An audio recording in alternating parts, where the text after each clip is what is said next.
Good morning. We'll give everyone a second to join audio. Good morning and welcome to the San Francisco Interfaith Council weekly online briefing for faith leaders. Today's program will examine the California redistricting process.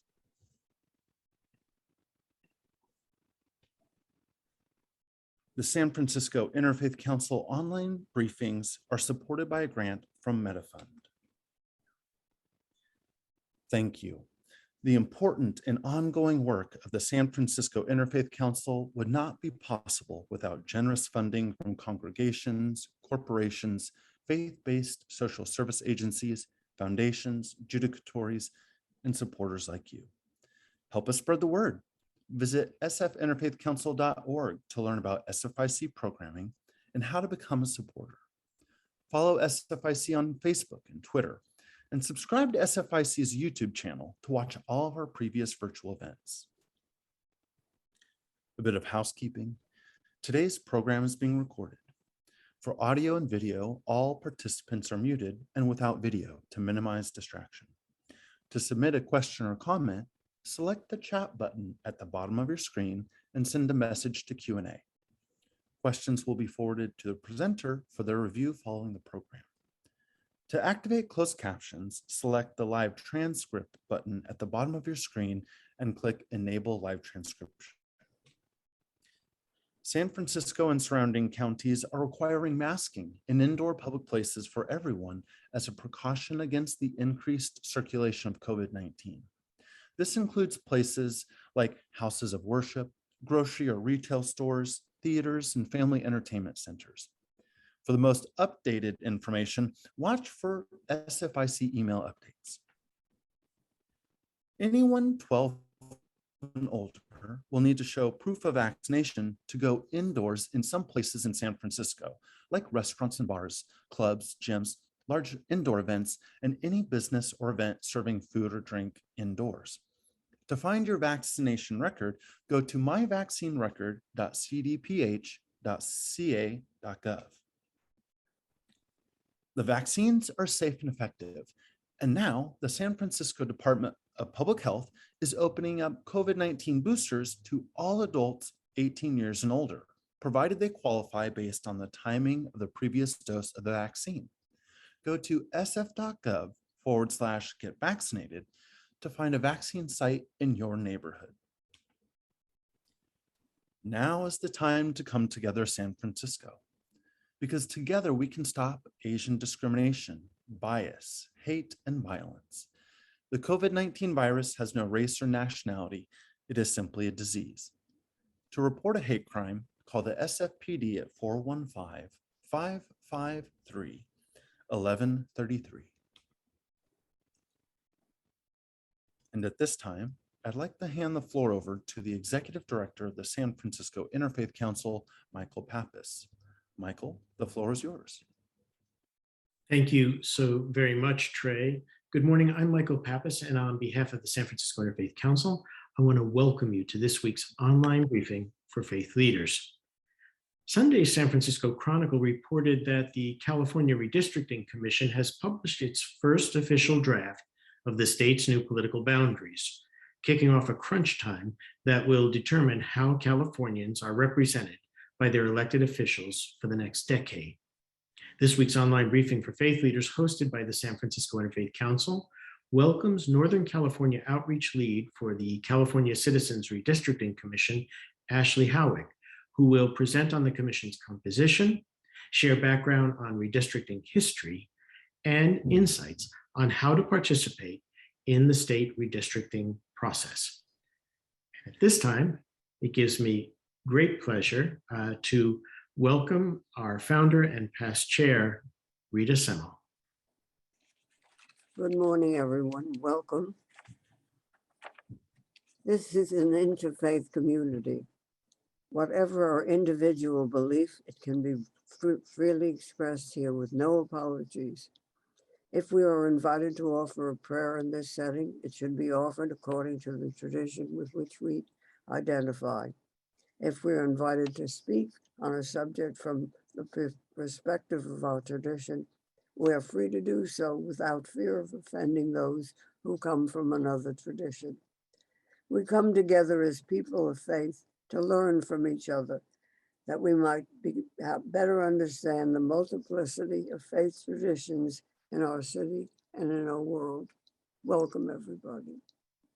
Thank you, Rita. And we have a special presentation, and we are awaiting our presenter, the City Administrator Carmen Chu. As we wait, I would welcome, for grounding us in a reflective moment, our past chair, Kaushik Roy, the Executive Director of the Shanti Project. Kaushik, welcome. Good morning, Michael. Thank you so much. And because old habits are hard to break, I'll just take a second to thank everyone who's joining us this morning. It is our friends and supporters that allow us to do everything we do. And as always, I want to express my gratitude to Michael and Cynthia for being an amazing combination that does much, much more work than any two people should be required to. In Hinduism, the ultimate goal of life is to realize our true self, who we really are, and that's known as the Atman. When we do this, we realize our true self not to be our individual self, but to be Sat Chit Ananda, ultimate truth, consciousness, and bliss. And this state of enlightenment or freedom, of course, is well known in the West as nirvana. A lot of folks have heard of nirvana, but they may not know what it actually means or translates to, which is to blow out or to extinguish. It is to blow out the false ego, the little ego. For when our ego is extinguished, so are our troubles and miseries. For this morning's spiritual reflection, I want to take a couple of moments to look at one of the 4 ways Hinduism says we can reach nirvana: the path of selfless work. Hinduism actually posits 4 different paths to enlightenment, depending on the temperament of each person. They are each known as the 4 yogas: the path of love, bhakti yoga; path of knowledge, jnana yoga; path of meditation or psychology, raja yoga; and the path of selfless work, what I want to talk about, karma yoga. So what does it mean to be a karma yogi, one who aspires to be with God through their selfless work? Well, the work is actually just the very beginning. I'm going to borrow here from the ultimate modern treatise on the subject of karma that was written by Swami Vivekananda. The karma yogi boldly says, I don't need to know about your various theories about God. Really, what is the use of discussing all the subtle doctrines about the soul? Do good and be good, and this will take you to freedom and to whatever truth there is. In the spirit of the Buddha, who Swami Vivekananda would often cite as the greatest karma yogi known to humanity, the karma yogi may be a great philosopher who preaches the highest of philosophies, but what makes them a karma yogi is that they have the deepest compassion for the lowest of animals, and they never put forth any claims as their own. Like the Buddha, a karma yogi will declare, believe not, because some old manuscripts are quoted. Believe not because it is your national belief, because you have been told to believe it from your childhood. But reason it all out, and after you've analyzed it and found that it will do good to one and all, then believe it, live up to it, and help others live up to it.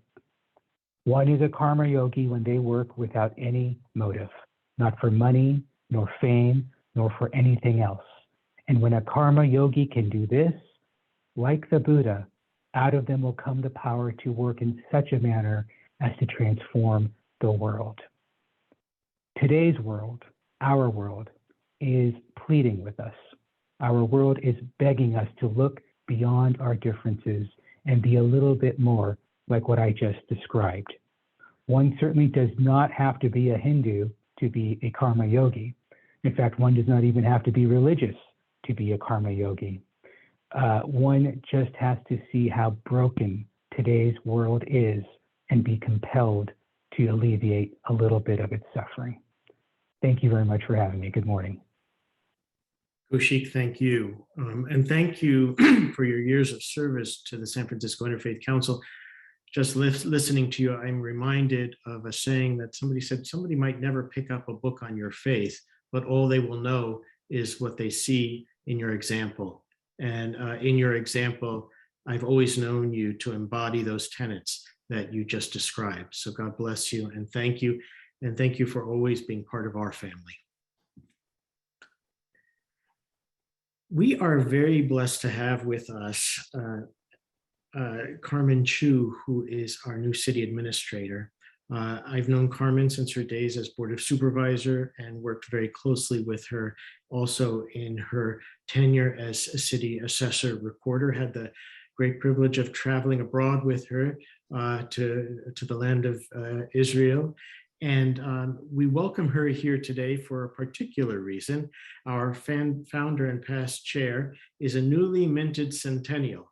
And so we thank Carmen for being with us today. And I know her love for Rita is such that she wanted to share her sentiments, both officially and personally. Thank you so very much, Michael. And to everybody who's gathered this morning, I thank you for giving me a little bit of time. And I hope that everybody is doing well. And as Kaushik had reflected so eloquently, I think all of us, when we think back about the work that we do and why we do it, it's important to remember that not to lose sight of the purpose. And I think for all of us, for many of us in public service, at least, the hope is that we can make things just a little bit better. And I know that that sentiment, something that Rita shares, and I don't think that she even says, let me just hope to make things a little bit better. She just wants to blow everything up and make it really great. So I want to be here just to say a very happy belated birthday to Rita, someone who's been a lifelong fighter for racial justice, for civil rights, for homelessness services, for interfaith relations, and really understanding the value and love for our diversity. I think she is someone who, ever since I've been in public service, has been part of my life here. I've always known the Interfaith Council to have Rita. And I think for maybe an unexplained reason, just knowing that Rita was around made me feel comfort, made me feel like there was direction and hope, and someone who would keep on fighting alongside with all of us. So I just hope you know, Rita, how much you mean to the group that is here, but even beyond the interfaith group that is here in the city at large, especially with policymakers and folks at City Hall. Your legacy and your contributions is something that gives us a lot of comfort, and we are so appreciative and thankful.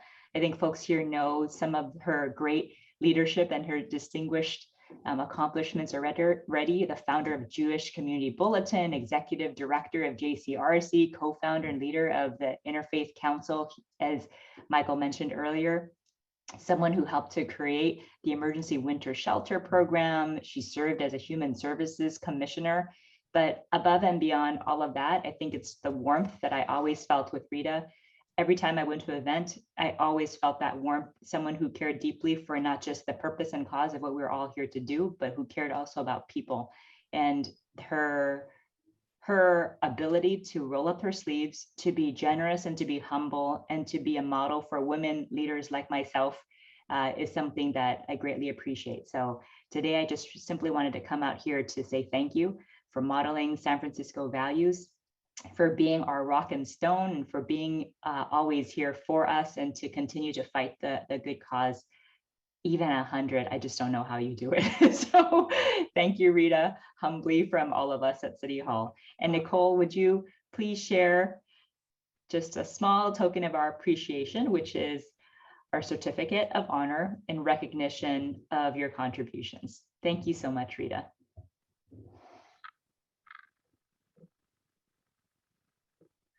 Now, Rita, if you unmute, you can respond. Carmen. Good morning, it's Gail. How are you this morning? I wanted to My phone just rang. Let me get rid of it. Yeah, I'll have to call you back. Carmen, you are a role model for me. Yeah, I want you to know that. And you serve the city so well and so beautifully. And I thank you for your kind words. And I thank you for all you do for all of us all the time. Thank you very much. Again, thank you, Carmen, for being with us. And you too are part of our Interfaith Council family, and we look forward to working with you in the future. God bless you. Thank you, Michael. Thank you, Rita. Happy belated. Have an extra piece of cake and cookie and fried chicken, everything. Okay. Thank you all. Bye-bye. So this morning, we're going to have a conversation. We're going to examine the California redistricting process. People might ask, why is this of any interest to the Interfaith Council? And in part, because we were so engaged with the decennial census. I know in the course of my 14-year tenure here, I had the opportunity to work on 2 censuses. And the reason that the communities of faith were such integral partners in this process was because we were asked to help give a voice to the voiceless. And the redistricting process draws on the data that was collected from the census in order to create fair boundaries and to give a voice to the voiceless in this process as well. We are very, very blessed to have with us Ashleigh Howick from the Northern California Redistricting Commission.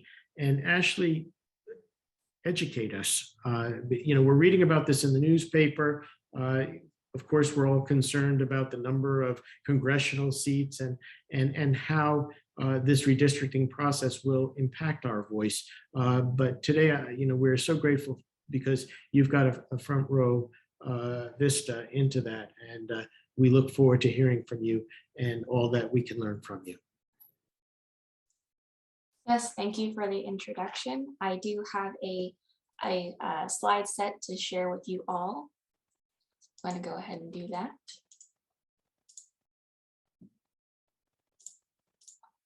Okay, perfect. So again, just thank you all for inviting me here to come here and present at this meeting. My name is Ashleigh Howick. I am the field lead staff for the Northern California regions for the California Citizens Redistricting Commission. So just in this presentation, I'm going to be going over a bit on who the commission is, just some background on redistricting in California, and then especially how to participate in this process. So just as a friendly reminder, per California Government Code Section 82533, this strictly forbids commissioners and staff from taking any public input outside of a regularly scheduled commission meeting or official public input meeting. So however, at any point, if you wish to do so, you are more than welcome to visit our website, leaddrawtheline.ca.org, to provide your input. Instructions on how to do so will be on our homepage, and I will also be going over that today. Okay, so getting into the information, one of the greatest powers that the people of California have is to elect their own representatives in government to represent their needs. How districts are drawn can make the difference between empowering and maximizing the voters' voices or minimizing and muting those voices. In most other states, politicians draw the lines.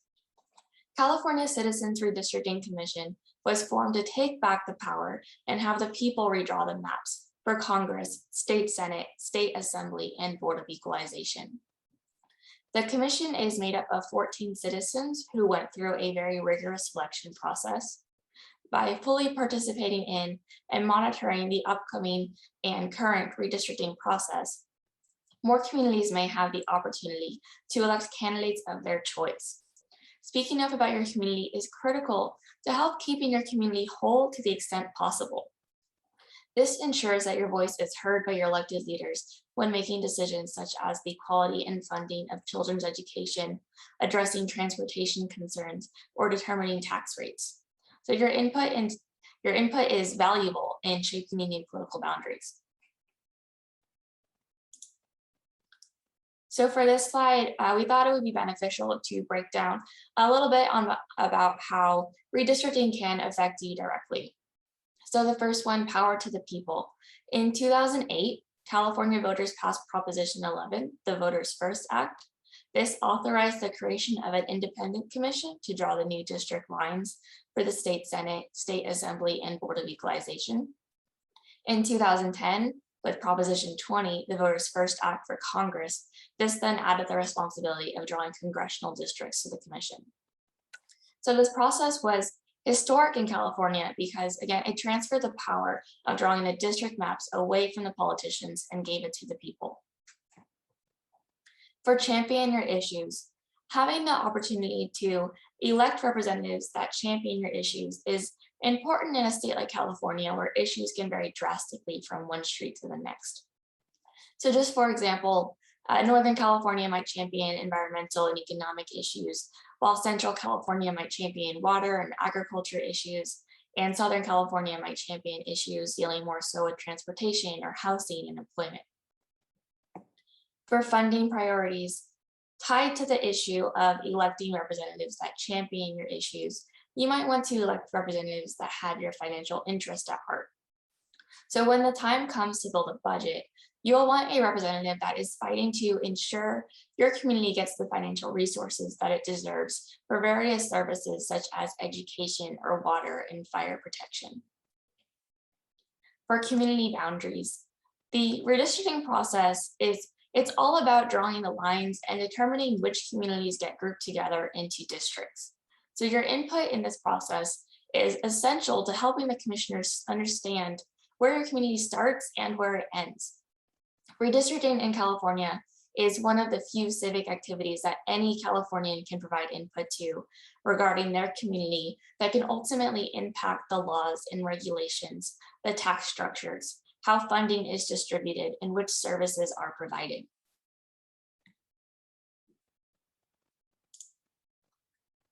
The California Citizens Redistricting Commission is one of many redistricting efforts occurring in California.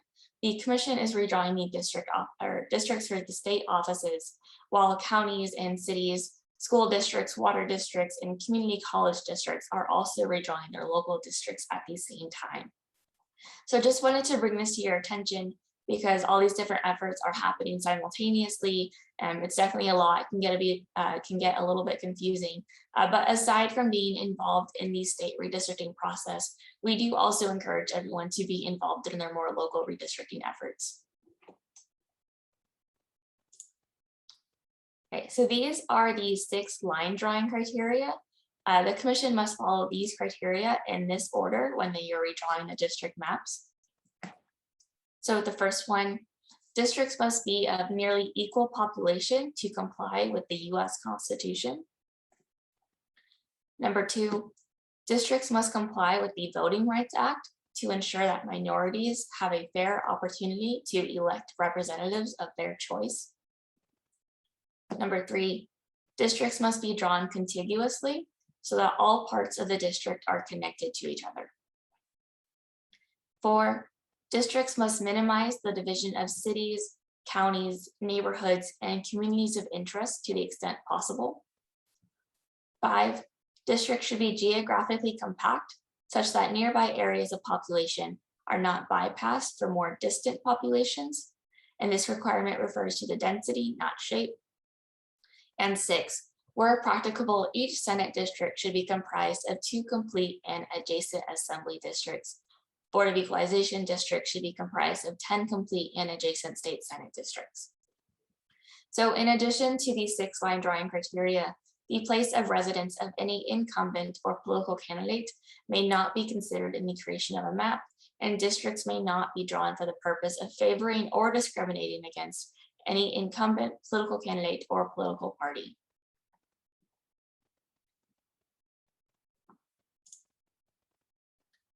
So when drawing the maps, the commission has to be mindful of communities of interest. So we can easily obtain city and county information from those jurisdictions, but we need the communities of interest information from Californians. Communities of interest are defined as a concentrated population which shares common social and economic interest that should be included within a single district for purposes of its effective and fair representation. Examples include areas in which the people share similar living standards, have similar cultures, use the same transportation facilities, have similar work opportunities, or have access to the same media. So people can belong to multiple communities of interest. Do keep in mind, though, that a community of interest is not the same as a district, and a district is not a community of interest. Communities of interest are the key building blocks of districts. So just some ways to describe your community. It could be geographically discussing waterways, if your area is more rural or urban, mountainous or desert, things like that. You can talk about boundaries that are already existing, such as cities, towns, counties, or school areas. And you can really just talk about things that you have in common.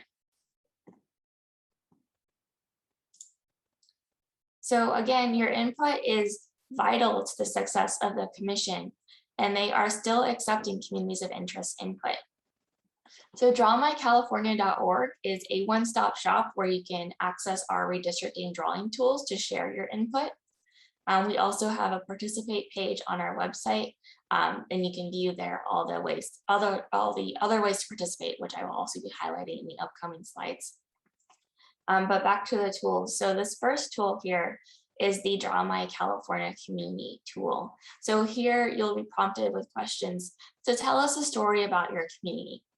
You'll let us know what are your shared interests, what are your commonalities, what brings you together, and what's important to your community. And then are there nearby areas you want to be in a district with, nearby areas you don't want to be in a district with, and then why or why not?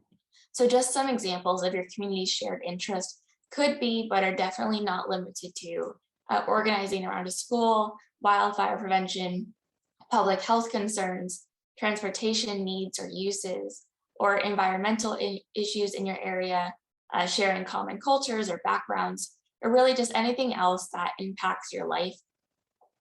Shared interests could also describe what your community is focused on right now, or it could be connected to a future goal, such as bringing accessible public transportation to your area, or getting public health updates in the language spoken in your community, organizing around bringing more job opportunities to your area, and things like that. So really just make sure to share what connects your community together. After describing your community of interest, you will then be asked to draw out the boundaries of your community. You'll be giving a mapping tool with drawing tools as well. And you can simply zoom in and define your community of interest. You can draw your community as big or as small as you see fit. Some communities of interest are the size of a couple city blocks or neighborhoods put together. Some are citywide. Some are multiple cities put together, some are countywide, some are multiple counties put together. It really is up to you. It's whatever you define as your community. And again, you can draw it as big or as small as you see fit.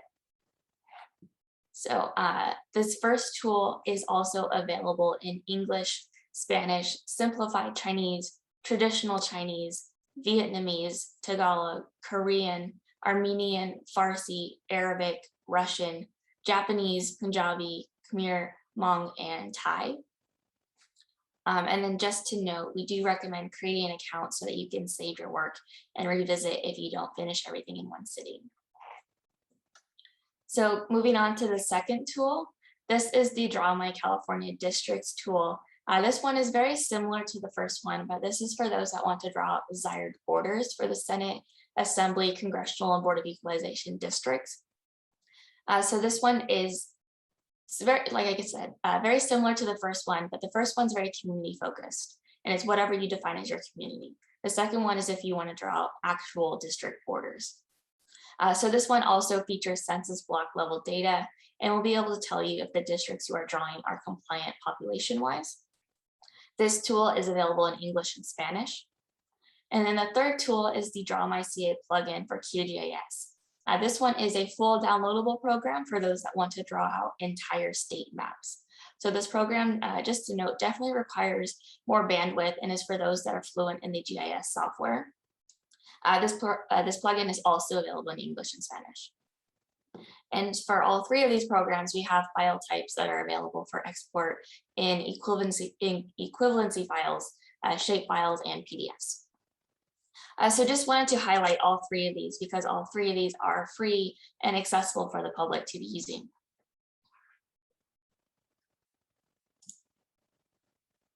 So there are also numerous ways to get assistance with these tools. You can do so directly in the tools. We have hyperlinks in this slide, which will all be shared out with you.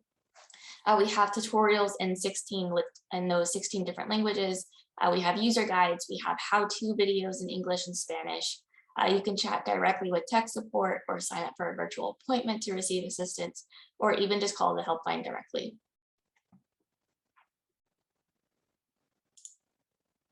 So we do also have in-person assistance at our redistricting access centers.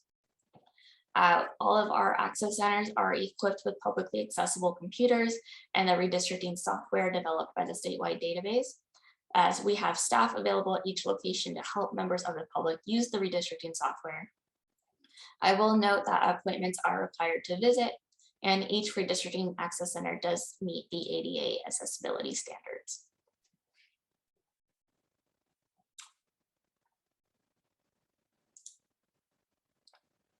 Okay, so draft maps are out now.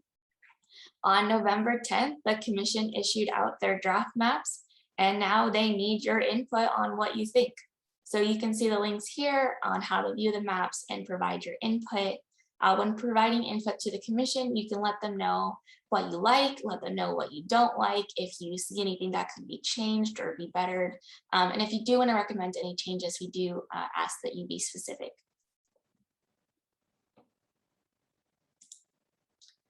So we will also be having the draft map input sessions. They started yesterday with our congressional district feedback. Today, we will be going through assembly district feedback, the 19th for Senate, the 20th for Board of Equalization, and then any districts, the 22nd and 23rd will be any district feedback as well. So these are for meetings where people want to call in. We do have other ways to provide your input, but again, these are meetings where the public is able to call in and they will be given 2.5 minutes to speak to the commissioners on their feedback. So appointments are not required to participate in this process. There will be time for public comment at the end of each day. So just if anybody is out there thinking that they might want to call in, you'll go on our website, I will bring this up later, to see the meeting times. Appointments to speak at these meetings are currently full, but again, you don't have to have an appointment. They will be taking all public comment at the end of the day. And I will show you those times in a minute.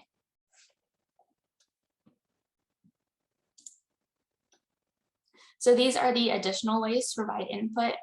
So outside of sharing your input via the mapping tools or by calling in, you can also share your input via whichever way is most convenient for you. So we have on our website, we have an email address that you're able to use. You can write to us and mail it in. And then we have our real-time feedback form. And then, of course, the public input meetings where you can call in.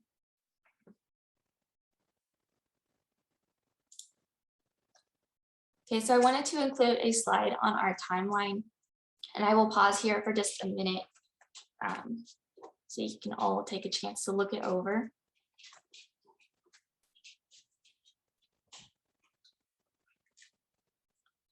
But in October, the commission was hosting meetings where they were reviewing and providing feedback of map visualizations.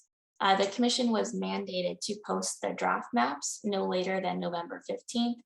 Like I said, they issued them out on November 10th. So currently the commission is accepting input on these draft maps, and the commission does continue to welcome the public to submit their feedback and any comments online through our input forms, the draft map input meetings, or via any of the other ways that I had in the previous slide. And then the commission must submit their final maps to the Secretary of State no later than December 27th.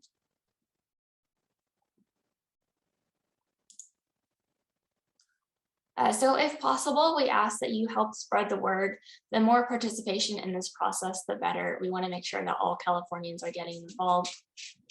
You can visit our website, wedrawtheline.ca.org, for more information about the California Citizens Redistricting Commission, including our upcoming meetings. If you can, help spread the word to your networks and beyond on how to participate in this redistricting process. We have mailing lists and social media toolkits. We have social media accounts on all the major platforms. You can host a viewing party for our redistricting basics video. We have COI tool how-to videos, or you can go on and teach others how to use our mapping tools or the feedback form. And then we have outreach materials in those 16 different languages.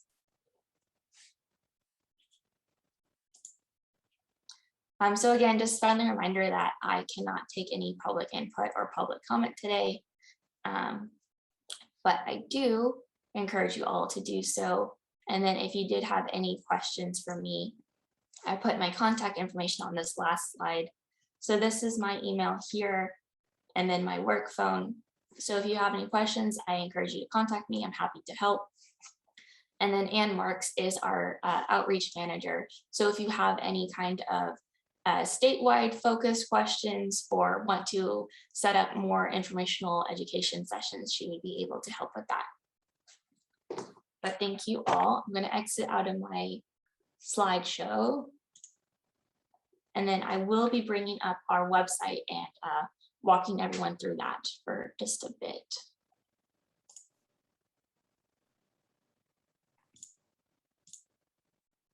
Okay, so this is our homepage.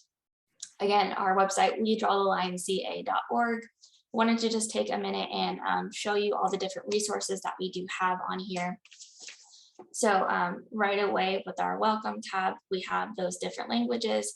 And so if you want to click on one of them, the website will be translated for you. We do have a bit of an introduction about the commission here. And then we have our tabs to take you to some of the most important things for public participation. And then if you scroll down even further, it does give some information on the upcoming meetings. But I'm going to just walk you through here. I think the participate tab is really important because it tells you directly right away how to participate. So we have on our website, again, we have our contact form that people can submit their comments to. We have our physical address here where you can mail in.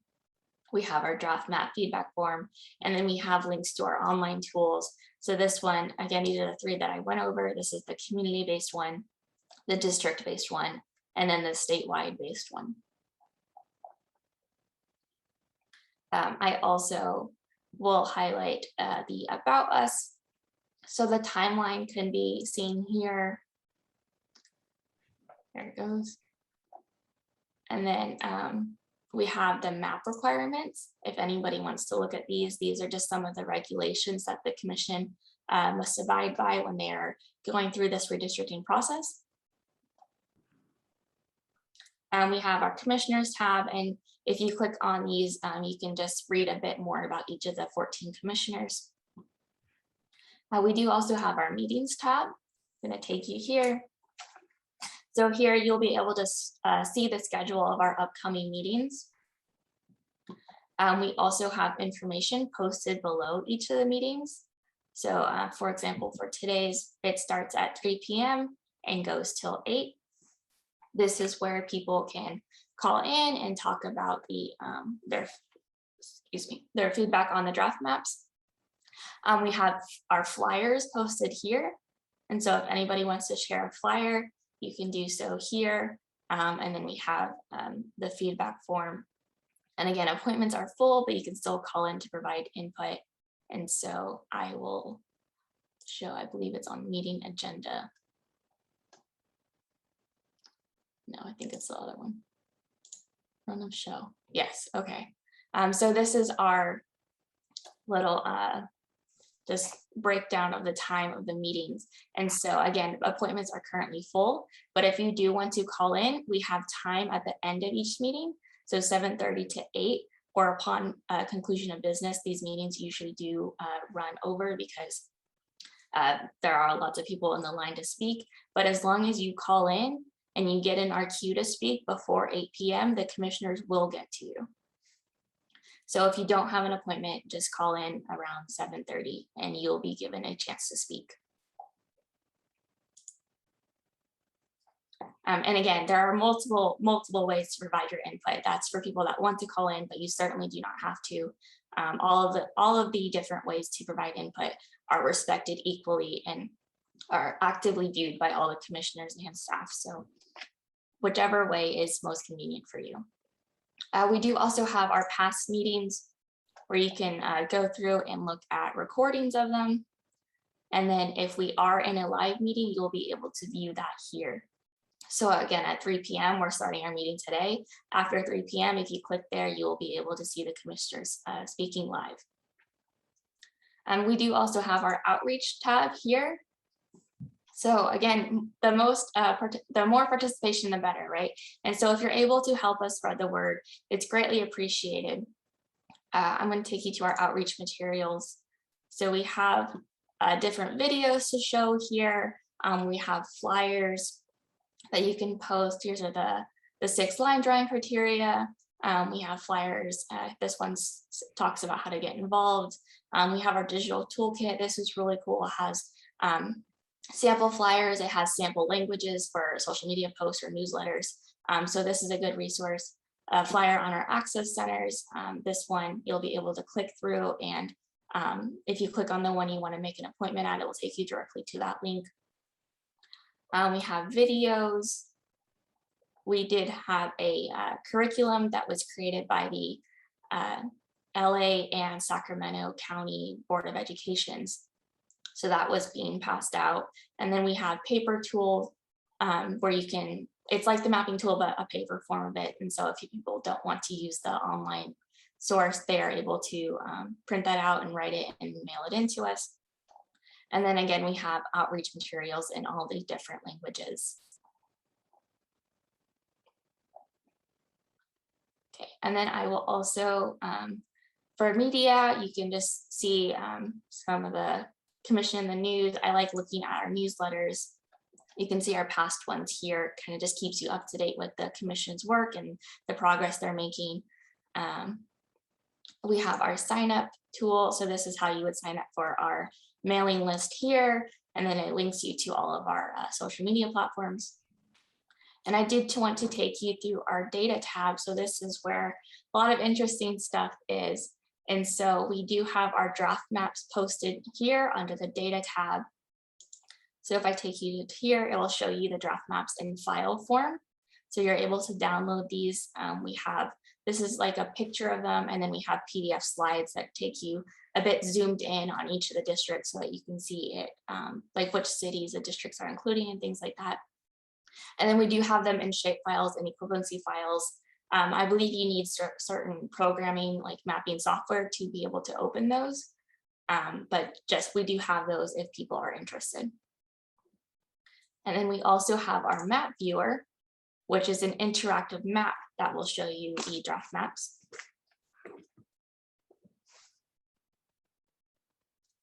So here you'll be able to zoom in. I like to toggle this last thing on and off because it gives you a bit clearer picture of the map. But yeah, you can zoom in and see what's going on.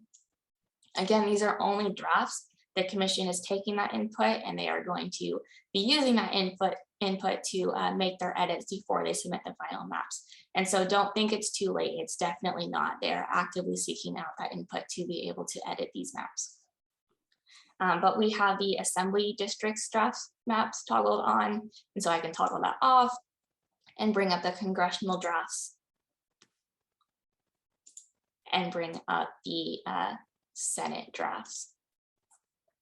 That one's a bit harder to see. It's a yellow orangish line. But if you do that and then you can click around, see the entire state, you can also zoom in a lot and it will show you, it gets pretty detailed, shows you street names. So you can see exactly what's included in these potential districts. And then you can also click on it and see some of the data on the district. So this is just the name that it was given. We have our citizen voting age population here. We have the total population of the district there, and then the deviation from ideal value. And so if you remember from that first line drawing criteria that the districts must be of nearly equal population. So each district has that perfect number, right? It's just the population of California divided by the amount of districts that they're drawing. So there's that perfect number. And this number right here is how far away they are from that perfect number. And so this one has 34,225 people over that perfect number. And as they are going through and making their edits before the final maps, they're definitely going to keep trying to get that number as close to 0 as possible. There's definitely, I wanted to show you an example of some that, see, this one's a little bit closer. This one is negative 45,000. And so, yeah, there's definitely some edits to still be made. And then for our current day, that's just if you wanted to compare them to how the districts are now. The districts are changing. We have different population counts. We have population shifts from certain counties to others and cities to others. We did lose a congressional district in the House. And so these definitely do have to change, but if you want to compare them, we do have that up for you. So again, the drafts are what we are looking for feedback on, and then for equalization. Okay, and then if you did want to give that feedback, our feedback form is linked here. I'll just take you to that briefly.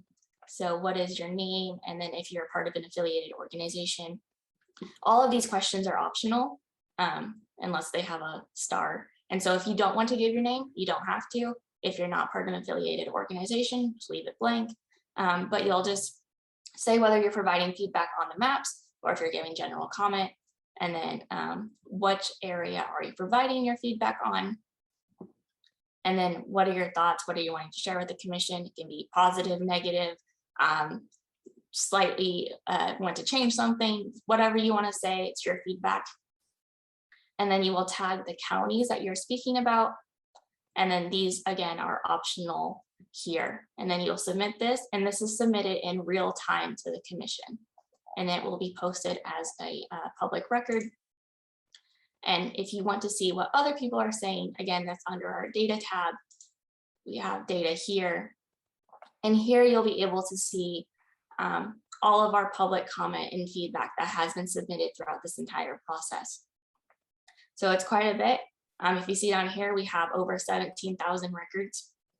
So this has been going, again, since the start of the commission. So there is a lot, and you can go through it. We have different ways to sort up here. I like using the search tool here. Just for example, if I wanted to type in, something popped up. Okay. I type in San Francisco. It's gonna load all of that data that has the word San Francisco in it. And then you can click through and just see what people are saying. You can search any word that you want. It doesn't have to be a city or county. You can, it's just a search. But yeah, so that is pretty cool. If you want to be able to see what other Californians are saying about your area, we have that available. But yes, thank you all. Ashleigh, thank you. And I just wanted, in the spirit of full disclosure, to share with our audience that when we invited Ashleigh, we understood that she was coming in an official capacity. And as she said earlier, she cannot respond to questions, which is why we departed from the traditional format where we have a series of questions following, or panelists asking questions. I'm wondering, Ashleigh, if there are some clarifying questions that you are able to respond to, and you'll tell us yes or no. When did this process start? And if you could kind of almost walk us through the stages and where we are now, is that general enough? I can provide a bit of input on that. And so the commission was formed in California for the first time with the passing of Prop 11 back in 2008. And so the 2010 2011 redistricting cycle was the first time that an independent commission acted for California to redraw their district maps. And so this is the second time in California that this is happening. Before it was done through the legislature. And so now, again, they're taking that power away from the politicians and giving it to the people. That's why we have a citizens commission. And so our process this time was delayed a little bit, of course, with the delay of the census. And so we're definitely going in a little bit later into the year than the 2010-2011 cycle did. But yes, it is the second time that we're doing this. And so the commissioner selection started quite a while ago. I don't remember the year, it might have been 2018, 2019. It's a very long process to narrow down who those commissioners are going to be. And then they started the year off doing informational sessions because at that point, we weren't sure when the census information was going to be released. And so, you know, they were just on the ready. It did come out in August. And so they've been using that data ever since. And then, yeah, now they have till December 27th, which is an extended deadline because of that census delay to be able to certify those maps. Thank you. You know, when I picked up the Chronicle on Sunday and I saw that they were issuing the draft maps, and I knew you were coming on board, I was asking myself, is it too late really to give input? And what, you know, the input that's given now, how will that be factored into the decision-making process? Yes, so it is definitely not too late to give your input. The commissions have made it clear that they are actively seeking out that input. They know that there's changes to be made, and they want that input from Californians. If you ever tune into some of the meetings, you can hear the commissioners say, just for example, I think last week they were saying, people from Bakersfield, we need to know where should we put this line, because you know they rely on Californians for these communities of interest input. You know, this is a citizens commission, right? It's to be able to bring the power back to the people. And so the people have an active voice in this process. And so if you see something that wants to be changed, let them know, they're listening. And so, yeah, it's definitely not too late at all. Fantastic. What is the territory that you cover? I'm just curious. So I believe Santa Clara County is my most southern one. So it's like all of the Bay Area. And then there's that bit of a diagonal line up to the Sacramento region. And so I cover the Bay Area, Sacramento, and then all the way north to the Oregon border for me personally, for outreach for Northern California. And then we do have other outreach leads. We have one covering the Central Valley and Central Coast. And then we have one that's in LA and Orange County, and then one for San Diego and Imperial counties, I believe. I might be missing one, but yeah, there's 4 of us for outreach. We are so grateful that your office reached out to us. Are you working with any other religious communities? So we're not asking you to name them, but okay. In general. We have gotten input throughout the process from various faith-based organizations, yes. Okay, and is there any guidance that you can give those who are on the line, just from your experience of working with faith-based religious organizations, on how, you know, our particular sector might better engage with your work?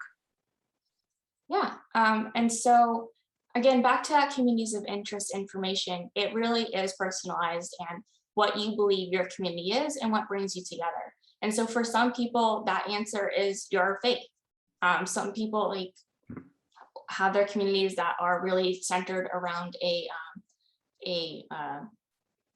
sorry, I'm missing the word, a faith-based place, or a place of worship, that's what I'm trying to say. And so that's what their community is focused around, or that's what is really heavily involved in the community, whether through volunteer work or advocacy work or getting involved in the community. And so that can be your input, right? And also because these types of places usually have such a heavy active role in the community, they can be used as leaders and examples of spreading this information, be a trusted resource, because this, again, this process really is important, and it does affect representation. And so for those communities that may not know about it or may be wary of providing information, you can use your position and share with them that it is okay. You don't have to give your name or anything. All input can be confidential if you want it to be. But really, it is important, and just to get their communities actively engaged and participating. Thank you. And you mentioned that because of delays, due to COVID and the census and the like, that your work has been delayed. Is there any idea of when the process will come to a conclusion, and how will the results be announced? So I can say that the commissioners have a date of December 23rd of this year, so coming up next month, to have their final maps being put together, and then they have to be certified by the Secretary of State by December 27th. And from there, it's kind of out of our hands. It might go through the court process. It might be up to the Secretary of State. So I won't be able to speak too much about that, but I just know from the commission side, December 27th is kind of our deadline. Thank you. I don't think I've asked any questions that violated your official capacity. And so, Ashleigh, we want to thank you for being with us today. Can you just repeat one more time that major link? We will be sending it out to our 5,000 e-subscribers with the recording link for today, but your website's major link just for the people that are on board now. Yes. So I happily have it right up in my corner, but we draw the lines ca.org. Thank you very much. And we look forward to hearing of the results of your important labors, and on behalf of all of our voices, thank you and God bless you.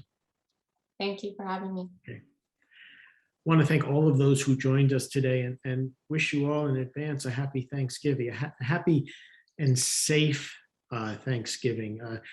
As you know, the Interfaith Council has been sending out precautions on how to travel safely and safe gatherings in this time of COVID, and we hope that you take heed of them.